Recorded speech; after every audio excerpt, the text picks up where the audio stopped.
This is Joshua Hart here for Seconds Out. Delighted as always to be joined by my good friend, top journalist, boxing, Mr. Boxing, I'd say, Gareth A Davies. Gareth, I always appreciate your time. I can see the beautiful backdrop in the background over in the warm, sunny Dubai. How is everything, mate? You all good? All good, thank you. Getting prepped and ready for big fight week in Riyadh. Fascinating to be here for crypto fight night last Friday, and then on to the IBA International Boxing Association conference here. Probably would have gone to the WBC conference in Hamburg, but really just getting ready for Fury Usyk and that undercard as part of the Riyadh season. And like you say, it's hard not to say you're not enjoying the sun and the weather here because it is amazing. But I'm really stoked for Riyadh next week, let alone next weekend. I think everyone in boxing would agree with you when we say we are stoked. We're very, very excited for next week. I think it's a beautiful Christmas present from Turkey Al Sheikh to give us such a great fight, a great fight just so close to Christmas. We'll dive straight into that as that is the big talking point.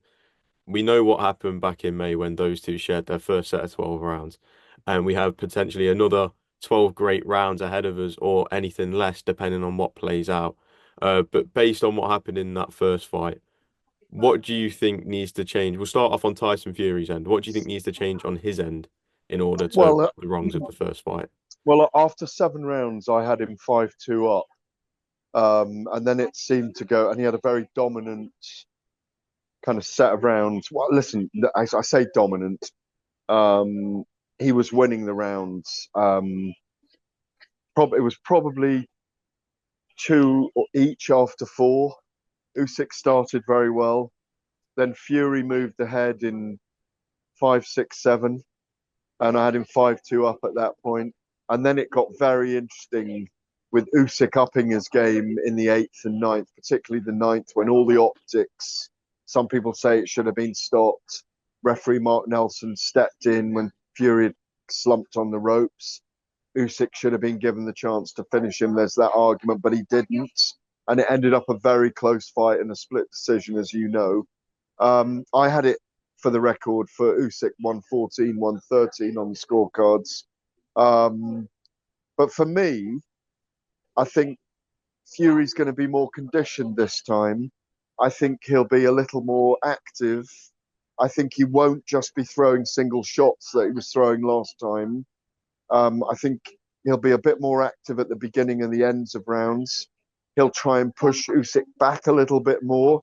I think being too gung ho won't be the policy. They know their stuff. Andy Lee, Sugar Hill Stewart, Andy Lee, John Fury, everyone else in the Fury family, Shane and Fury, who will talk to Tyson as well without being part of the game plan and part of the camp, is that I think he'll be a bit more aggressive. I think he'll come in and around 19, 19 and a half stone. He's a big guy anyway. I think that's his optimum weight. All the reports I'm getting are that he's had a really, really good camp in Malta. They're about to leave for Riyadh. I just think he's got to make those little adjustments to be a little bit more aggressive, not too much, throw a few more punches, and sustain it. I don't think he's going to go all out for the knockout. I think this will go 12 rounds. But Fury needs to dictate a little bit more, get ahead again, and then maintain that balance through that last third of a fight where Usyk's proven to be the most dangerous in these big heavyweight fights. One thing on Oleksandr Usyk, and we've always known how incredible of an athlete that he is and how dedicated he is to his craft, but I can't remember what I was watching, but I think I was watching something last night where they were mentioning within hours after the first fight between Fury and Usyk, Usyk was already sat there and listing off different things that he needs to change going into a rematch. So hearing that, what do you think Usyk will change heading into this rematch against Fury? I think he'll try and use he'll know that Fury will be a little bit more aggressive this time. He'll know that Fury will try and come forward more. I think he's going to try and be more mobile in this fight. I think he'll try and be more elusive, be more lateral, and it wouldn't surprise me to see Usyk be more aggressive when he's got moments where he's capable of doing that. He's conventional wisdom would say that he knows he can hurt Fury. He did the last time, even though Fury, I think, will be better conditioned this time because the cut eye will have precluded some of the sparring towards the end. They'll have cut off a lot earlier last time. I think Tyson just finished his sparring yesterday. I think Usyk, because he knows he had Fury in that mess in the ninth round, he will go in with the confidence that he'll feel that if Fury tires, he might have to try and pour it all on. But it will all depend on what lands from Fury. But Usyk will go in there. I think they might think, let's be more elusive, but let's go for the kill when the opportunity arises. Look, he didn't stop Joshua. He didn't stop Chisora. He stopped guys at cruiserweight, but not so much at heavyweight. But I'm sure that will figure in their thinking as well. And if Usyk does manage to stop Fury, something Wilder's never done, one of the biggest punches in history, I think you've got to say, and maybe this is the headline, if Usyk stops Fury, he has to go down as one of the greatest of all time, cruiserweight and heavyweights. I think a lot of people would agree with that statement.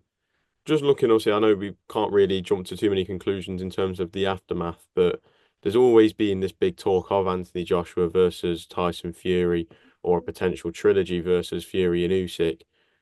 If, for example, let's say Usyk does defend his titles again and stays on top of the division, do you believe that we will see Fury versus Joshua in 2025? Yeah, I do. I think we might even see Fury versus Joshua, even if Fury wins, because I think they might. I'm just saying this. I don't know, but you might have that pause for Fury to fight Joshua before Fury and Usyk meet in the rubber match if it's 1-1. But I think if Fury loses, he'll either say, "Do you know what? I'm done," or because there's so much money potentially on the table, I think he'll fight Joshua before he sails off into the sunset. Do you feel this is the thing with the influence of Riyadh season, especially with Turki Al Sheikh's love for the heavyweights, is despite the fact of all these calls, especially someone like Deontay Wilder, a lot of people saying to retire, but they're adamant that they won't. Do you feel just because of how much opportunity and money there is flying around at the moment within the heavyweight division, that everybody wants a slice and nobody really wants to bow out just yet? Look, I'm sure I've said it to you before, and if I haven't, I will say it to you 100 times when I know you. I've only known you recently. Boxing's a sport, but it's also a business. And at the moment, the business is surging because of the investment from Riyadh season, from His Excellency Turki Al Sheikh, from GIA, from the Saudi Public Investment Fund. And so why would you, unless you've absolutely got, look, if Fury gets horribly knocked out, we've got two guys in Fury and Joshua who've never fought each other. The British public would still love to see that settle in era. 6 years we've waited for Wilder and Joshua and it's never happened. I think it should still happen personally, but it all depends on how much Deontay Wilder's actually got left. We've missed out on some fights in this era purely because the ego, the timing, and the money didn't stack up. Now the timing and the money does stack up, and the egos have disappeared. And people want to have those fights. They're being paid worthily for what they're doing. There's a massive premium on these contests, and I think because British sports fans would love to see Fury and Usyk, Fury and Joshua in a ring.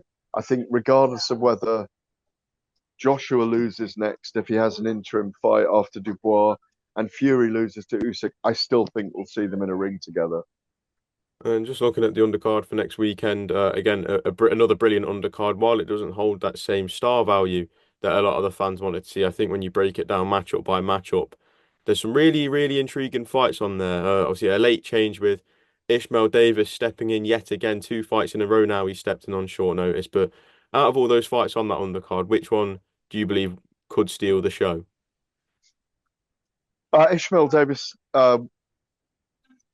his stock rose for that performance against Josh Kelly. I thought he did very well on late notice at Wembley Stadium, obviously in September. I don't think that steals the show against Barchuk. I'm really glad that Israel Madrimov has moved to the Feb 22 card against Virgil Ortiz, by the way. Amazing fight. Um, the two heavyweight fights. Dempsey McKean is a bit of a challenge for Moses Tauma, even though Moses Tauma's a big favourite. Dave Allen could be a little bit of a challenge for Johnny Fisher, even though, again, Johnny Fisher's a big favourite. I think for me, I think I'd probably say Peter McGrail against who am I thinking now? It is Peter McGrail against I can help you is out if it you need. Dennis? Dennis McCann. Against Dennis McCann. I was about to say Lee McGregor there, but we'll come to that one in a minute. That is a really good fight. It's a massive test for both guys. McGrail, very proud Liverpudlian. Dennis, brilliant traveller boxer. I think that could steal the show. It'll be nip and tuck. It'll be a war between those two, but it'll be technically a proficient war. Isaac Lowe will go in there and give his all against Lee McGregor, who says he's rejuvenated. That's a great fight. And is there one other fight on the card, or have we been through all of them there? I think we've covered all of them. No, the fight of the night for me is Fury and Usyk. There's so much intrigue. Tyson Fury coming back from the first defeat of his career. It's his most important fight. He'll never have a more important fight than this. That's why I'm fascinated to see how he does. And I'm hearing he's in a bad mood. He's been trapped in prison camp, like literally prison camp in Malta. I really think he can bring out the best in himself. It'll all come down to, I think, what legs he's got left for the last 4 rounds of the fight. And we know he'll go out on his shield and he'll give it all his all, like he did last time. Just one thing, I think one thing that's really helped me get the juices flowing, and I know you don't need a lot of fire to get excited for a fight like this, but if you want to just get a little bit more in the spirit, we saw the release of the documentary about Undisputed on Netflix, where you do feature in it. I watched the documentary the other day. I think it's one of the best pieces of boxing film I think I've ever watched. It was a thrilling watch. Just for yourself, what was it like being involved in that experience of being part of this Netflix documentary? It's a real honour and a privilege to be involved. I will. I'll always treasure the fact that Tom Day and Arthur Locke We Go Again, the film company that make it, get me involved. I've just been involved in another one with them on this event that's coming out. We've done some pre-filming. I think they've done an amazing recalculation, a re-edit of the original Undisputed documentary. I think they went out on DAZN. There's a brilliant reworking of it. Teddy Atlas is amazing at the end. As I say, it's just an amazing privilege to be involved in this era and to be asked to be one of the voices on it. Like you say, it's a riveting watch. It's only just over an hour long.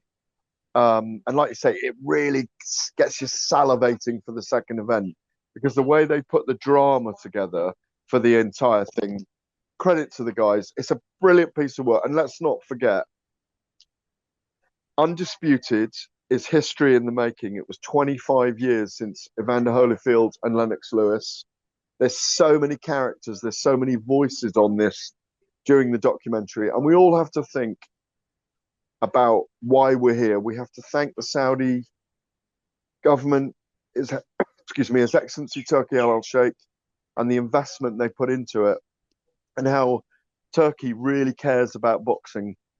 And he's doing it from the top down with the heavyweight division. Because as we say, when heavyweight boxing's strong, the rest of the sport is strong.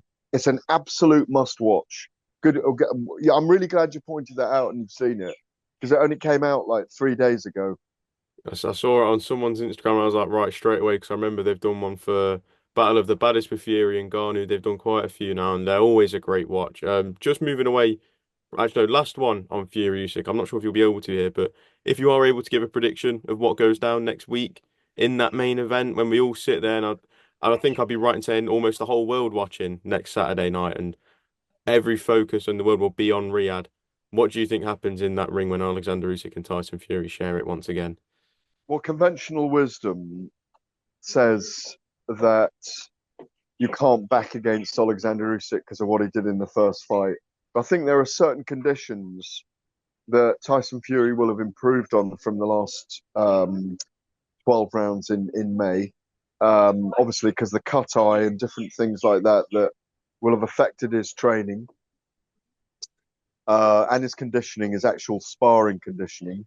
Um, I still think Fury can do it, but we are 9 days away from it. I'll be spending a lot of time around them in the next week.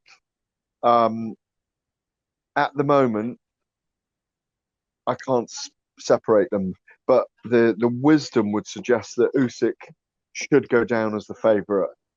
But I'm not going to pick right now because my pick is going to be in the Telegraph next Wednesday. Absolutely, that's fair enough. Just moving away, but sticking with the Riyadh season and everything about it. We know that Turkey Al Sheikh has acquired 100% of the Ring magazine now, and we've seen another movement in that process with the Ring magazine as it looks like Turkey Al Sheikh has now bought out the account from originally formidable journalist Michael Benson, and they now run that page as the Ring magazine. Is this just another step in showing that Turkey isn't just here for Riyadh season, but is a true boxing fan and killing all those doubts that people had before? Well, I think, if you add the things, I mean, I wrote for the Ring 15 years. I'm about to start writing columns for them again now as well. In fact, when I leave you, I'm off to write a couple of columns about Fury and Usyk for the launch next week. Um, yeah, I think it is. I think it's just. I think a big thing is it's called the Bible of boxing. It's again, it's been a privilege for me to be involved with that over the years. He bought it lock, stock, and two smoking barrels from Oscar De La Hoya. It has a belt that comes with it as well, which I think is probably one of the reasons why it would have, apart from the history of it, and it's called the Bible of Boxing and the respect it has. I think one of His Excellency's plans was to be formidable in the space as well, like having a CNN for boxing where that they podcast, they have articles, that boxing's covered properly, and I think it will be. Um, but I think the belts has an aspect for them as well. I think the belts has a reasoning. If you see it through the prism of the Ring magazine, they'll be able to not just create Riyadh season belts, but create a panel that can judge on a ranking system that allows them to augment what they're doing if they do create tournaments. They've got tournaments with the WBC now, which is interesting. That was announced last week. So I think you look at all these liaisons, all these relationships that Turkey's creating. It's only bringing boxing together. Look at the interest that there is from the likes of Eddie Hearn and Matchroom and the cross pollination that's going on. It's only good for the sport. I think it's a good moment for boxing. The most influential character in the sport has now got what has been for a very long time the most influential magazine in the sport as well. It's brilliant to see the magazine back as well and relaunched. Absolutely. Just one another again turn away from this, but still sticking on Riyadh season, showing how much of a foothold they now hold in boxing. We saw a great card announced, I think last week now for February 22nd, the last crescendo, Beterbiev versus Bivol topping the card. And in my opinion, I know I'm a lot younger than a lot of the people in boxing nowadays, but the best card that I've seen in my lifetime, and from hearing what other people have been saying, the best card they've seen in their lifetime. What do you make of this card that Turkey Al Sheikh has put together for February 22nd? Well, I think I can reveal it was Turkey Al Sheikh, George Warren, Eddie Hearn, and Spencer Brown.